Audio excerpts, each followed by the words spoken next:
Bismillahirrahmanirrahim.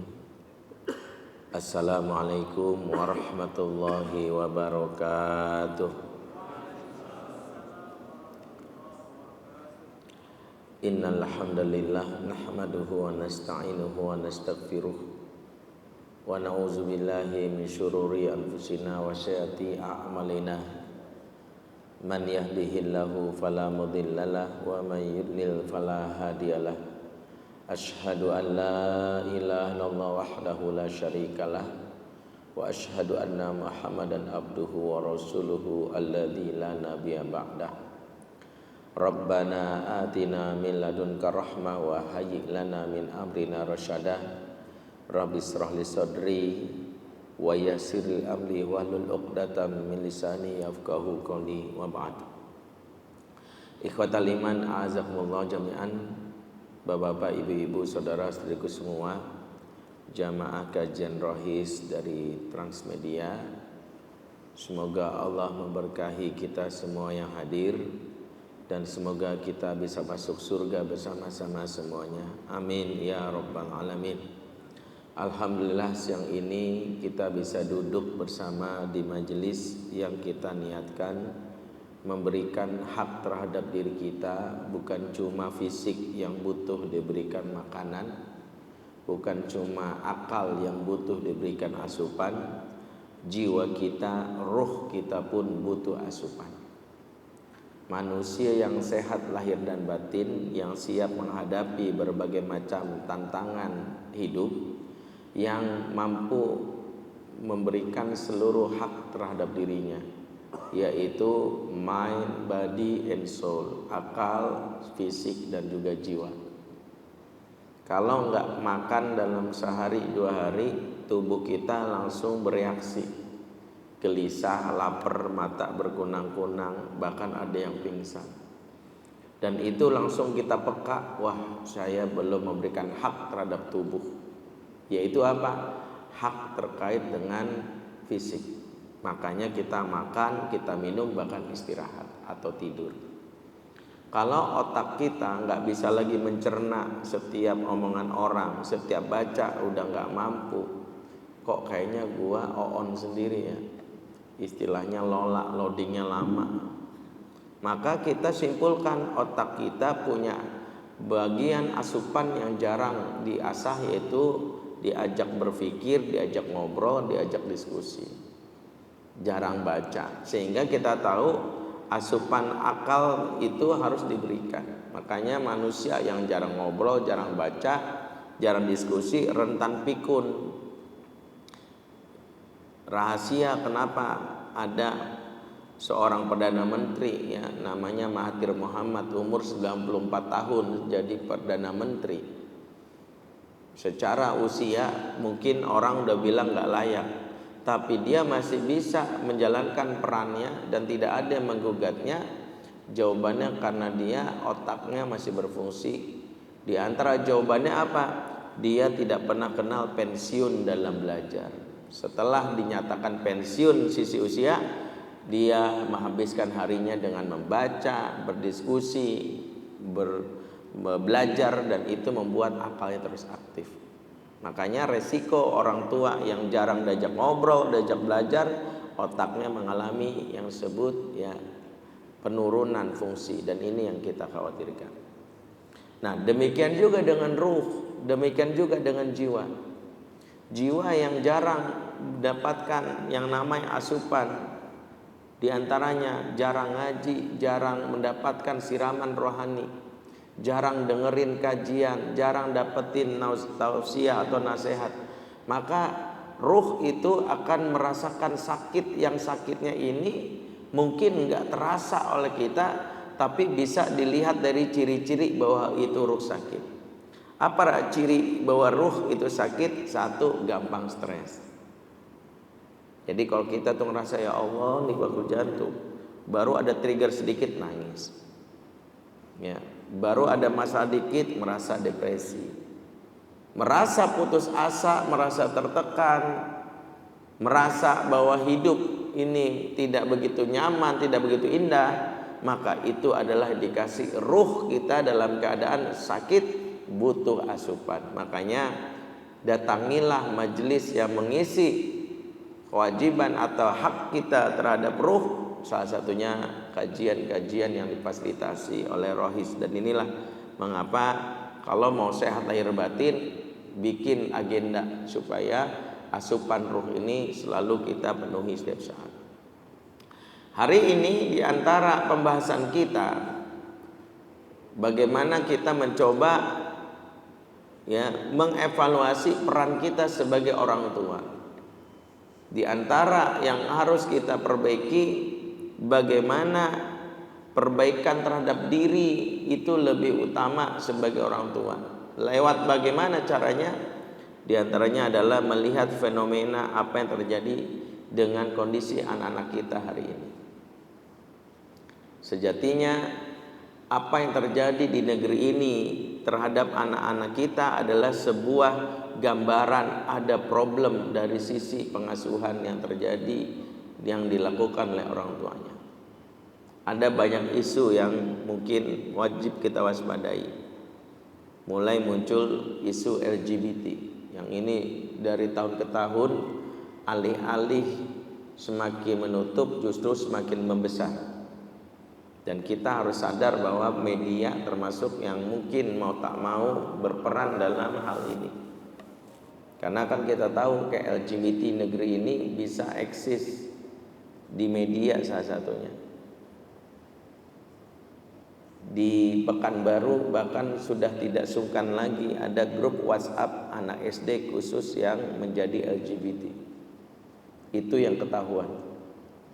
Di sekitar kita tanpa maksud menuduh kanan kiri depan belakang, pasti ada yang di antara kita yang sudah terpapar apa yang jadi virus dalam pengasuhan itu LGBT. Dan ini kalau kita mau telusuri mengapa kok semakin banyak, semakin eksis. Bahkan catatan dari BKKBN tahun 2015 dari Profesor Henny disebutkan bahwa hampir 70% karakter anak SD yang laki-laki di Jabodetabek kebenci-bencian. Nilainya nggak tanggung-tanggung, hampir 70%. Artinya apa? Di sekitar Jabodetabek jangan heran kalau kita temui anak-anak usia TK, usia SD yang itu kelihatan sifat kelaki-lakiannya itu hilang. Dan itu kenapa? Di antaranya adalah pasti disebabkan ada yang disebut salah asuh. Karena tidaklah anak-anak menyimpang di masa kecilnya kecuali Nabi sudah isyaratkan disebabkan kesalahan orang tua. Kan Nabi sendiri mengatakan ma min mauludin illa yuladu alal fitrah. Tidaklah bayi yang lahir kecuali lahir dalam keadaan fitrah. Setiap bayi lahir dalam keadaan fitrah. Di antara makna fitrah adalah setiap bayi lahir dalam keadaan baik. Makanya Allah telah pastikan setiap bayi lahir dalam keadaan baik. Jadi nggak ada istilahnya nakal turunan, apalagi nakal tanjakan, nggak ada. Setiap bayi aslinya baik. Nggak ada bayi yang baru lahir langsung niat jadi bandar narkoba, nggak ada. Nggak ada bayi yang baru lahir langsung niat cari gambar porno, tuh nggak ada. Berarti ketika bayi itu tumbuh menjadi seorang yang menyimpang, apa penyebabnya? Fa'abawahu, orang tuanya lah. Jadi orang tua dianggap sebagai apa yang menjadi penyebab kerusakan anak. Tadi termasuk isu LGBT. Ya, mungkin kalau dibahas panjang ini kita akan berbelok dari tema kita. Tapi ini sekedar memberitahu. Atau isu yang kedua yang hari ini menjadi salah satu keresahan sebagai orang tua terhadap anak perempuan. Tanggal 4 Agustus 2023, berarti sekitar 3 bulan lalu kurang lebih, ada riset yang disampaikan oleh BKKBN juga. Ya, ini riset ini sebenarnya cukup menggemparkan. Sayangnya riset ini kalah populer dengan riset elektabilitas capres.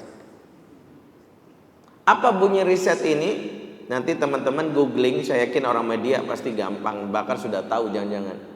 bahwa 60% anak perempuan di Indonesia umur 16 sampai 19 tahun tidak lagi perawan.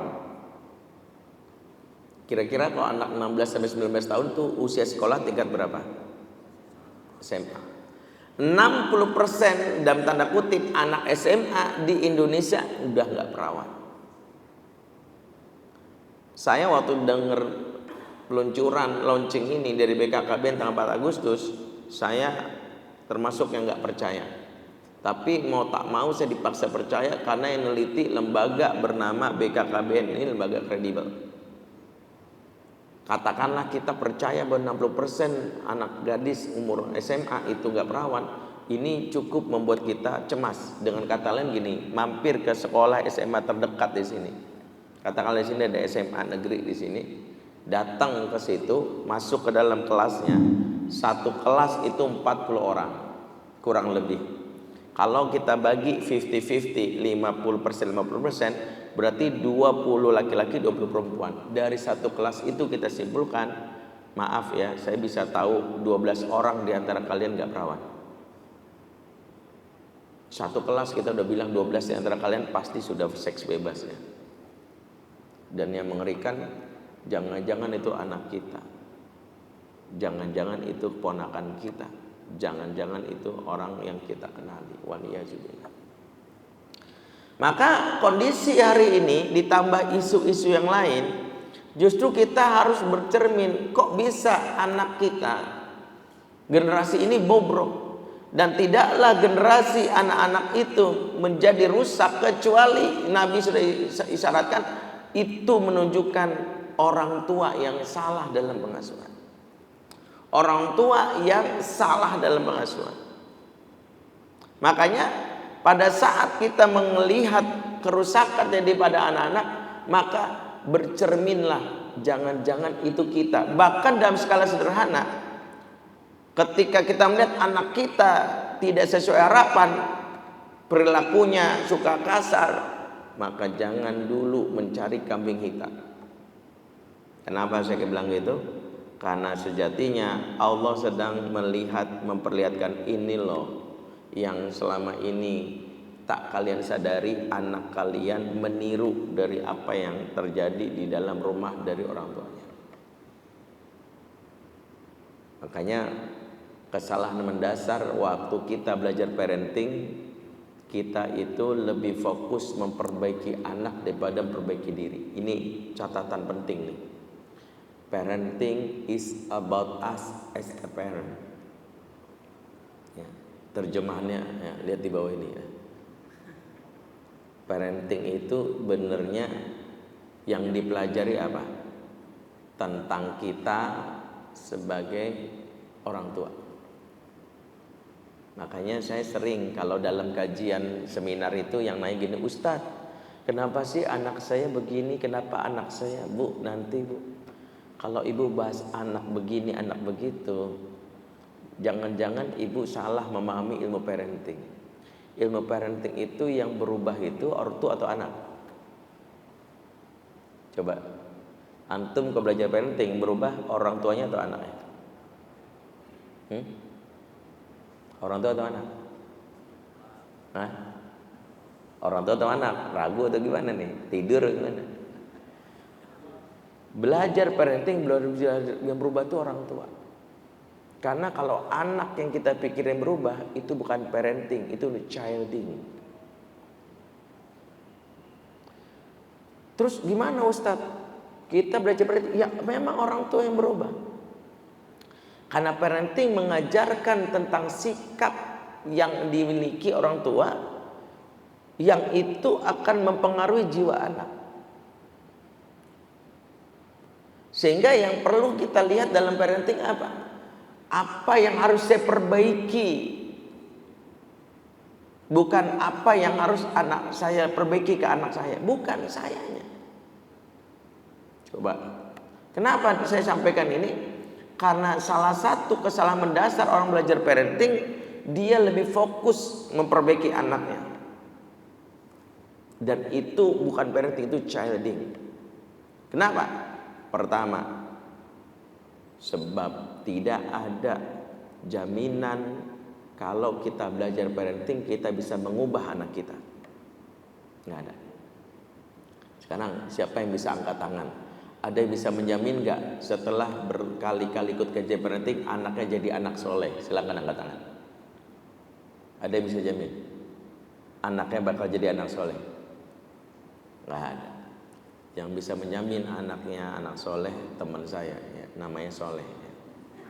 Anaknya anak soleh. Parenting itu bukan menjadikan anak kita jadi anak soleh, tapi menjadikan diri kita menjadi orang tua yang soleh. Karena kita yang bisa mengubah diri kita, kita nggak bisa mengubah anak kita. Tuh, kalau gitu berarti kita bakal gagal. Enggak gagal. Ingat, anak soleh bukan karena orang tua yang hebat. Anak soleh itu adalah hadiah dari Allah untuk orang tua yang terus memperbaiki dirinya. Makanya yang perlu kita lakukan perbaikan diri. Makanya dalam Islam, jika anak tidak sesuai harapan, parenting mengajarkan sikap meskipun anak tidak sesuai harapan. Contoh, misalnya ya, anak kita bandel banget. Biasanya definisi anak bandel itu yang melakukan apa? Apa Bu, Pak? Kita sebut anak bandel banget. Menurut kita yang bandel banget itu yang gimana? Hah? Ngelawan orang tua, apalagi? Bandel banget nih. Narkoba, oke, apalagi? Hah? Tawuran, oke. Bapaknya pernah tawuran? Bandel banget berarti bapaknya juga, oke. Apalagi? Oke, saya sebut seks bebas, tawuran, narkoba, tadi misalnya ngelawan orang tua, itu menurut kita bandel banget. Tapi sejatinya ada yang lebih bandel dari yang kita sebutkan itu. Dalam Quran diceritakan anak yang bandel banget, yaitu anak kafir. Sebab puncak kebandelan anak itu adalah kafir. Sebab mabok, narkoba, seks bebas, apalagi tawuran, jika masih ada iman, insya Allah masih ada peluang masuk surga. Tapi kalau kafir, maaf, nggak ada peluang. Di Quran diceritakan kisah seorang bapak menghadapi anaknya bandel banget. Nama anaknya Iyam, atau kita sering dengar namanya Kan'an. Sementara bapaknya bernama Nuh. Sebutkan dalam surat Hud 42. Lihat bagaimana Nuh berbicara kepada anaknya bandel banget alias kafir. Apa kata Nuh? Ya bunayya irkam ma'ana wa la takum ma'al kafirin. Wahai putraku sayang. Lihat, ya bunayya dalam bahasa Arab disebut isim tasghir li tahabbub, panggilan yang menunjukkan cinta. Panggilan menunjukkan cinta. Maka ketika dia bilang wahai putraku sayang, lihat anaknya bandel banget tapi dipanggil sayang. Jujur, bapak-bapak, ibu-ibu, kita manggil anak sayang pas ngapain? Hah? Pas ngapain? Anak habis murojaah hafalan, masya Allah sayangnya papa sini. Anak habis bantu mamahnya di dapur, sayang mama sini. Kita manggil sayang pas anak berbuat baik. Tapi bisa nggak manggil sayang pas anak mabok, pas anak tawuran, narkoba, seks bebas? Bisa. Yang ada saya Tony Rojin. Bener-bener kamu tuh. Maka parenting itu dalam Islam mengajarkan bukan tentang anakmu bagaimana, tapi tentang sikapmu bagaimana. Nabi Nuh mengajarkan walaupun anakku kafir, kupanggil dia dengan haknya untuk kusayangi. Sayang. Maka yang menjadi permasalahan dalam parenting itu adalah kita itu berbuat kebaikan karena trigger oleh anak. Padahal parenting mengajarkan mau anakmu bagaimana, sikapmu itulah yang diinginkan oleh Allah. Sehingga catatan kalau belajar parenting itu adalah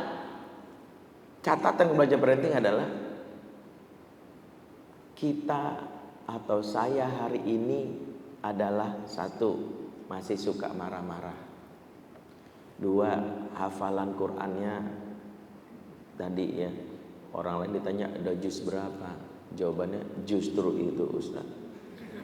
Ini lagi baru ikro 1. 3, sholat masih belang bentong. 4, enggak disiplin, masih males baca buku. 5, 6. Itu saya hari ini. Saya yang akan datang. 1, menahan diri untuk enggak marah. 3, 2, berkata lembut. 3, rajin sholat, khususnya sholat wajib, sholat tepat waktu. 4, mulai rutin baca Quran 1 hari 1 juz. 5, nambah hafalan 1 hari 1 ayat.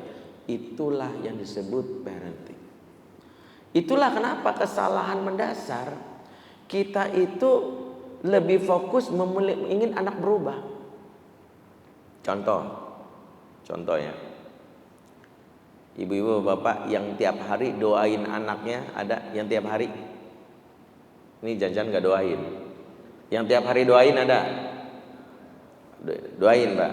Ibu-ibu ada doain? Atau gak ada pernah doain anaknya? Doain tiap hari. Tiap hari, oke. Doanya pakai bahasa Arab, pakai bahasa Indonesia? Ya nggak apa-apa, bahasa Arab, bahasa Indonesia boleh. Yang nggak boleh bahasa anak Jaksel. Ya Allah, please deh, toksik banget sih hidupnya. Gua udah pengen healing, gitu nggak boleh sama Allah ngomong kayak gitu. Yang bahasa Indonesia biasa doanya gimana? Ya Allah, jadikanlah anakku anak yang soleh-solehah gitu. Ya Allah, jadikanlah anakku penghafal Al-Quran. Ada yang minta anaknya hafal Quran? Antum. Nah, sekarang saya tanya antum. Antum minta nggak hafal Quran?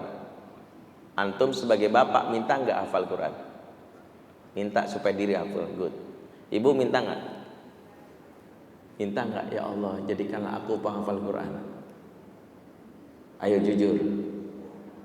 Minta? Enggak. Kenapa kita minta anak hafal Quran, kita enggak? Kenapa? Saya Ustaz. Saya kuliah di Mahat. Anak saya homeschooling. Dan ada yang sudah hafalannya udah 15 juz. Saya belum. Terus saya bilang gini sama anak saya, yang nomor 2. Bang, Masya Allah, nanti abang nih mudah-mudahan insya Allah jadi hafal 30 juz. Nanti kalau abang hafal 30 juz, nanti abang akan mahkotai abi di surga dengan mahkotai abi dan umi dengan hafalan Quran abang. Terus dia bilang gini, terus yang mahkotai nenek siapa? Aku lagi. Kita ini nggak mikir, kenapa pengen dimahkotai oleh anak kita? Pernah nggak mikirin mahkotai mak kita? Seandainya setiap anak berpikir ala kita, nggak ada yang penghafal Quran, karena masing-masing minta dimahkotai. Ini yang harus diperbaiki. Kenapa kita minta anak yang berubah? Kenapa doa kita, ya Allah jadikanlah aku anak yang soleh? Pernah nggak kita minta jadi orang tua yang soleh?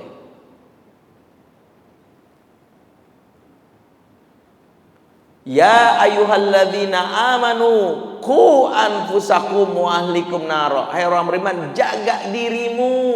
Pertama lihat Quran. Jaga dirimu dan keluargamu dari neraka. Dirimu dulu. Jangan keluargamu, jangan anakmu. Kau minta anakmu rajin sholat, tapi kau berpikir nggak bahwa dirimu rajin sholat? Kau minta anakmu jadi anak soleh, tapi kau minta nggak dirimu jadi orang tua yang soleh? Jangan sampai kita berharap akan dimahkotai oleh anak kita di surga, tapi kita sendiri nggak meminta itu. Kan gini, logika memahkotai adalah on the spot. Anak kita udah masuk surga, mau mahkotai, ditanya malaikat Ridwan, mau ngapain dek? Mau mahkotai bapak ibu saya? Oh nggak bisa, bapakmu di neraka, emakmu di neraka. Gimana ceritanya? Kita aja nggak minta masuk surga, nggak jadi orang tua yang soleh.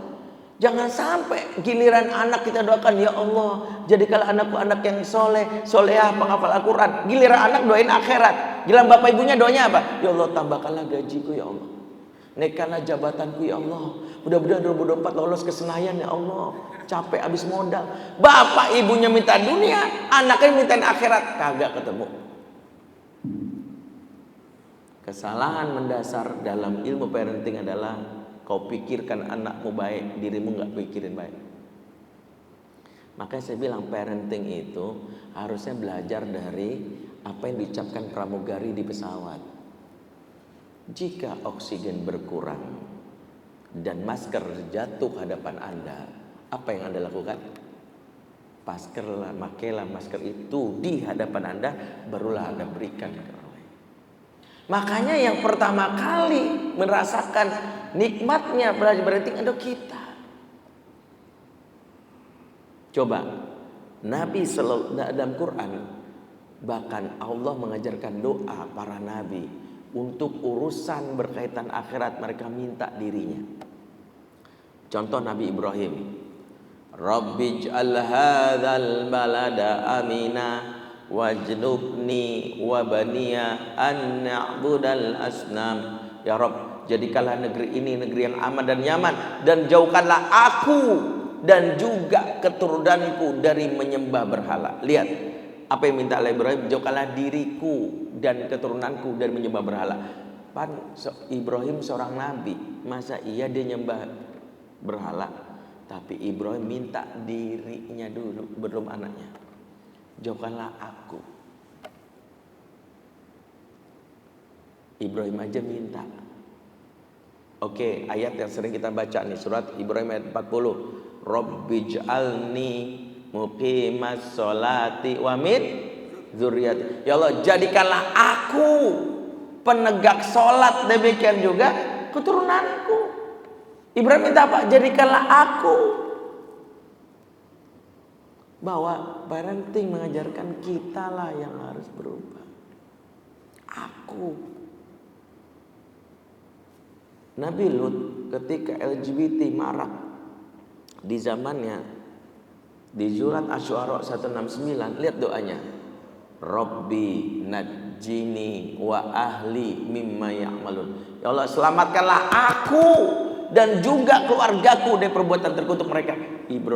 Lut minta apa? Dirinya, selamatkan aku. Dia nggak bilang, ya Allah, selamatkanlah anak-anakku dari pengaruh LGBT. Sebab hari ini banyak orang tua ketika melihat LGBT, selamatin anaknya, tapi dia sendiri nggak sadar dia bagian dari kaum LGBT. Tahu orang yang disebut bagian dari kaum LGBT? Dia yang memproduksi, mempopulerkan konten-konten LGBT. Tahu nggak? LGBT itu kan gerakan internasional ya. Saking begitu sistematisnya mereka bisa mengubah institusi bahkan konstitusi sebuah negara. Sederhana aja, dulu tahun 1960 WHO menyebut LGBT dengan disorder, penyimpangan, sehingga orang mengidap LGBT disebut menyimpang. Lobby internasional dari LGBT membuat tahun 90-an WHO mencabut, sehingga LGBT tidak dianggap disorder. Yang menyimpang justru adalah orang yang tidak suka sama LGBT, disebut homofobia. Jadi kalau nanti antum ketemu ada cowok bermesraan terus kita jijik banget, kita diminta lu datang ke psikiater terdekat, lu kena penyakit homofobia. Jadi kita yang hari ini jijik sama LGBT dianggap homofobia, diwajibkan datang ke psikiater. Quran terminologi LGBT apa? Walutan idh qala liqaumihi atatuna al-fahishah. Dan inilah Lut tatkala berkata pada kaumnya, mengapa kau lakukan perbuatan fahisyah? Fahisyah itu artinya apa? Al-qabih, jorok dan jijikkan. Ternyata Allah memberi definisi LGBT dengan jorok, menjijikkan, jijik. Ternyata rasa jijik, kata para ulama, diinstal dalam diri seorang hamba sebagai pagar agar kita nggak masuk dalam bagian tersebut. Jadi kalau kita melihat adegan mesra cowok cowok itu jijik banget, tandanya kita masih normal. Dan hebatnya LGBT mengemas dalam media konten yang tadinya jijik seperti tema Al-Quran dikemas dalam sebuah tayangan entertain jadi lucu.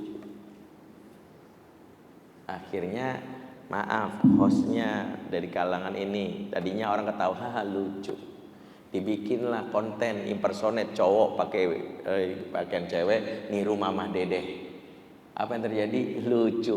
Kalau jijik jadi pagar, gua nggak bakal deketin. Kayak kita melihat yang namanya tikus, jijik, nggak bakal kita makan tikus karena pagarnya ada jijik. Tapi begitu lucu banget, akhirnya kitalah mencari. Hari ini tanpa sadar anak kita, bahkan kita tidak lagi menganggap jijik terhadap hal tersebut, tapi lucu. Dan ketika kita memproduksi tayangan tersebut, maaf, kitalah yang disebut dalam kaum ini bagian dari kaum tersebut. Berarti apa? Saat kita melihat apa yang terjadi dengan kondisi generasi hari ini, itu cerminan, disitulah peran kita sebagai orang tua yang bisa jadi akan dihisab oleh Allah. Makanya kalau ngelihat anak bandel, anak bermasalah, maaf, jangan buru-buru langsung kamu tuh ya, susah banget dibilangin. Muhasabah diri dulu. Kalau diibaratkan anak itu cermin, maka kalau kita lagi cermin ngelihat muka cemong, coba ada orang cermin mukanya cemong. Ada nggak orang yang pas mukanya cemong cermin yang digosok? Cermin gimana sih, ngaco nih, apa beretak tuh cermin, bakalan berubah nggak mukanya? Nggak bakalan. Yang digosok cerminnya, padahal yang bener apa? Yang digosok itu mukanya dia. Iya cemong nih. Maka ketika melihat kondisi anak kita, apapun jadi tengok, jangan-jangan itulah yang selama ini nggak kita sadari. Perilaku kita ditiru, kelakuan kita ditiru. Makanya kalau ngelihat anak nyebelin, lihat langsung muhasabah, ih gua banget tuh. Jangan langsung bilang ini anak siapa sih, dasar anak setan. Lah setannya lo, nggak sadar aja. Setan sendiri bisa jadi protes lah, kenapa gue disalahin kata setan? Lah dia yang rusak anaknya sendiri. Dia salah-salahin tuh gadget, anak dibilang gara-gara gadget. Lah bapaknya kok main gadget juga lupa diri. Kita nih lupa, anak itu niru. Makanya kenapa konsep pertama di dalam parenting adalah melihat perilaku anak apapun, dua yang harus kita lakukan. Dan itu disebutkan surah An-Nisa 9. Afwan waktunya, dikit lagi. Wal yaksal ladzina law taraku min khalfihim dzurriyyatan di'afan khaufu alaihim. Allah mengingatkan, hendaklah takut kepada Allah orang-orang meninggalkan di belakang mereka generasi yang lemah. Allah ingatin buat para orang tua, jangan sampai ninggalin anak-anak yang lemah. Anak-anak yang lemah itu apa? Cirinya 3. Ad-dha'fu 'alal masyaqqah, lemah menghadapi ujian kesulitan. Yaitu anak-anak yang kalau setiap ada masalah fly, ada masalah kabur. Ini disebut hari ini dengan istilah generasi strawberry. Kemarin ada salah satu mudir pesantren telepon saya, Ustadz, kami bingung nih nangannya anak santri kami Ustadz. Ini ada santri kami yang baru masuk umur SMP. Selama SMP udah pindah sekolah 15 kali. Saya bilang, itu harusnya dapat piring cantik tuh. Udah 15 kali pindah.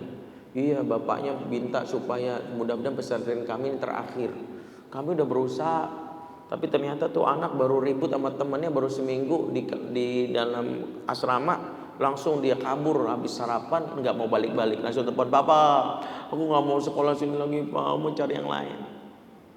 Nah, kalau kita tahu anak kita mentalnya disebut mental strawberry, setiap ada masalah fly, belum apa-apa udah toksik banget sih hidup. Gue kayak butuh healing nih. Jangan-jangan itu cerminan dari pola asuh kita yang tidak mampu mode tangguh. Entah kita memanjakan atau kita nggak hadir dalam kehidupan anak. Karena anak-anak yang lemah mentalnya biasanya karena bapak yang nggak terlibat dalam pengasuhan. Makanya ayah itu tertuduh pertama kalau anak bermasalah. Jangan emaknya dulu, karena pertama bapak itu tanggung jawabnya yang pertama kata Nabi, warrajulu ra'in fi ahli wa huwa mas'ulun an riyati. Laki-laki kepala bagi keluarganya, di akhirat dia dihisab kelakuannya sama keluarganya. Hari ini nilai-nilai maskulinitas anak kita itu hilang. Di antara ciri maskulinitas itu kalau ada masalah fly, not fight. Karena terlalu dominan peran ibu. Bapaknya nggak aktif. Makanya negeri kita sebut fatherhoodless. Bapaknya udah nggak aktif, 0 sampai 2 tahun emaknya yang ngurus, emaknya sibuk kerja, diasuh pembantu, pembantu juga ibu-ibu. Kalaupun bukan pembantunya diasuh nenek, neneknya juga ibu-ibu. Masuk playgroup, guru playgroup, banyak kan ibu atau bapak? Ibu-ibu. Masuk TK, TK juga ibu-ibu. Masuk SD kelas 1, kelas 2, ibu-ibu. Tuh kebayang tuh anak kita 0 sampai 7 tahun yang ngepung ibu-ibu. Diceritain di TK-nya kisah Horek Umar bin Khattab, tapi cerita ibu-ibu nggak nyambung. Anak-anak, Ibu Tina mencerita Umar gagah. Jadi Umar tuh bayangin. Anak laki kayak gini. Makanya saya tuh kalau ada yang gayanya kemayu gitu, saya pasti tahu tuh bapaknya nggak terlibat, nggak ada figur bapak. Jadi sampai segitunya. Berarti kita lihat, maaf nih, termasuk muhasabah kita tuh jangan sampai di depan mimbar, termasuk para ustadz. Ya sampai ustadz di depan mimbar bilang anti LGBT, tanpa sadar berternak bencong di rumah sendiri. Gimana orang anaknya nggak pernah diasuh sama dia? Anak laki-laki nggak dapat figur bapaknya, jadi lelaki presto, lelaki bertulang lunak maksudnya. Anak perempuan nggak ada bapaknya, cabe-cabean. Makanya saya sendiri pernah nantang nih, kalau ada di sepanjang jalan nih, di tendean malam-malam jam 12 ada cewek diboncengin sama cowok. Dan kita tahu nih pasti anak SMP SMA belum jadi suami istri. Saya berani jamin, pasti saya bilang nggak dekat sama bapaknya. Karena riset beberapa kali menyebutkan anak perempuan nggak dekat dengan bapaknya mudah menghilangkan keperawanannya. Makanya bagi lelaki jahat riset ini mendukung. Wah kalau gitu gue deketin nggak dekat sama bapak. Bagi lelaki jahat. Inilah kenapa. Berarti apa? Ciri pertama generasi yang lemah itu adalah ad-dha'fu al-masyaqqah. Yang kedua, ad-dha'fu alal syahwat. Generasi yang lemah menghadapi ujian syahwat. Ciri generasi lemah menghadapi ujian syahwat apa? Enggak bisa ngomong enggak. Diajak sholat, ayo. Diajak maksiat, jadi. Ya, STMJ, sholat terus, maksiat jalan. Amar ma'ruf, nyambi mungkar. Jadi gue mah. Lu ada pengajian tuh sama Habib Idrus, ya jadi. Lu mau dugem gak ntar malam? Jadi gue mah. Yang kayak gini biasanya nggak bisa ngomong enggak. Artinya dia mudah tunduk, nggak punya kontrol diri. Yang ketiga sebagai generasi lemah adalah ad-dha'fu anil ghadab, lemah menghadapi ujian kemarahan. Gampang marah, pak, tersinggung dikit jebret, banting piring. Generasi yang lemah cirinya 3. Lemah menghadapi ujian kesulitan, lemah menghadapi ujian syahwat, dan lemah menghadapi ujian kemarahan. Solusinya gimana? Kalau kita melihat anak kita, wah ini anak saya banget Ustaz. Ini anak saya nih, belum apa-apa nggak mau fly atau apa-apa ngekor. Kata temennya dia ikut. Kata temen aku ini keren tuh, diikut-ikutan. Terus gampang marah. Maka yang pertama, falyattaqullah, bertakwalah kepada Allah. Periksa hubungan kita dengan Allah. Periksa jangan-jangan pengaruh maksiat kita itulah yang membuat anak-anak susah diatur. Jadi jangan salahin pesantren dulu. Ada ibu-ibu datang ke saya ngadu, Ustadz bilang katanya pesantren ini bagus, kurikulumnya bagus, katanya guru-gurunya bagus, tapi anak saya selama di sono kok jadinya begitu, malah dia malas belajar, malas baca Quran. Saya bilang gini, Bu, dengerin, saya punya cerita. Saya pernah diminta ngisi kajian di daerah BUMN, di daerah Kemayoran malam-malam. Jam 9 malam saya capek, nggak ada supir, saya pesan Gojek.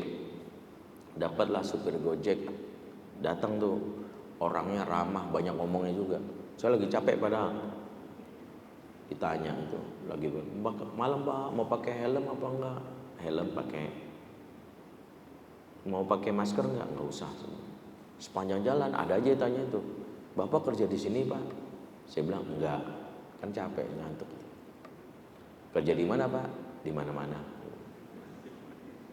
Wah bapak uangnya banyak juga ya, sampai di mana-mana berarti penghasilannya banyak.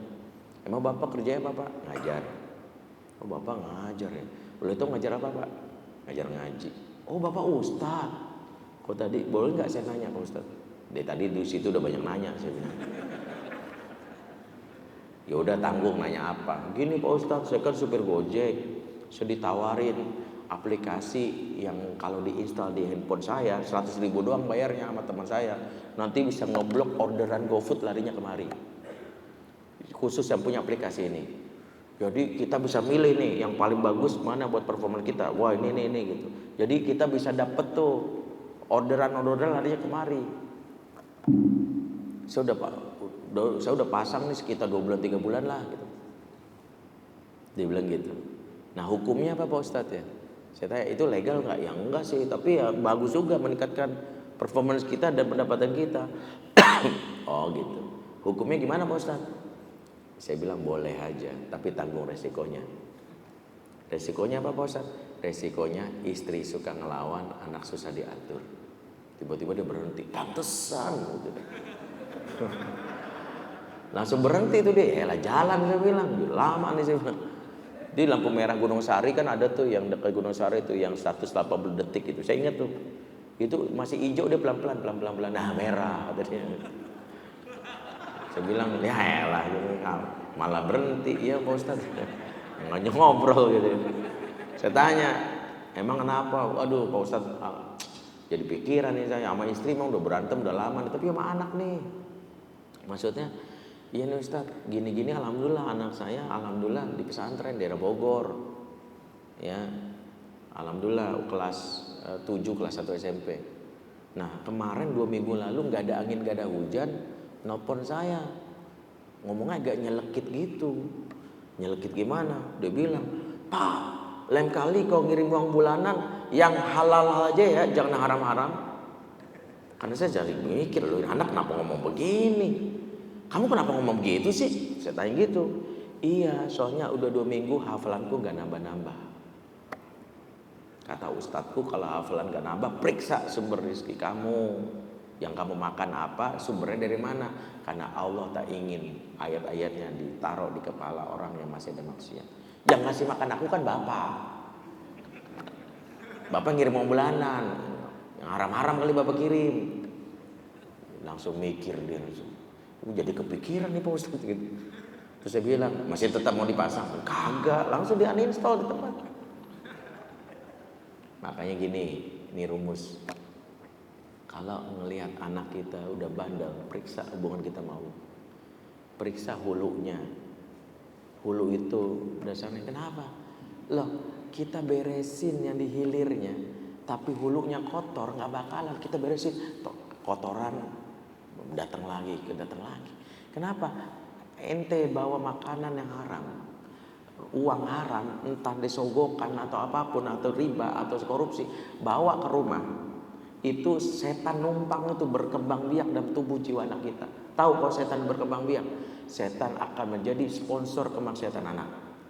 Nggak tahu kenapa anak kita kok bisa bangun tengah malam buat dugem, nonton bola, buat nongkrong malam gitu loh. Buat dugem bisa. Padahal nggak ada, sementara giliran sahur dia susah banget dibangunin.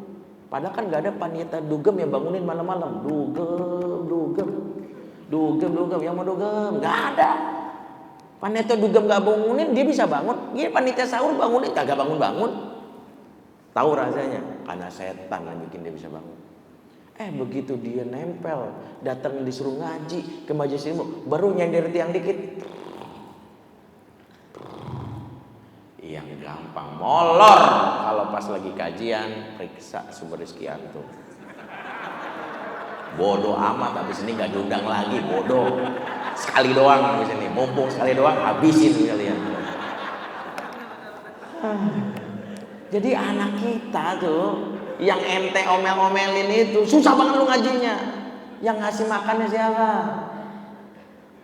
Yang ngasih makannya siapa? Emaknya, bapaknya.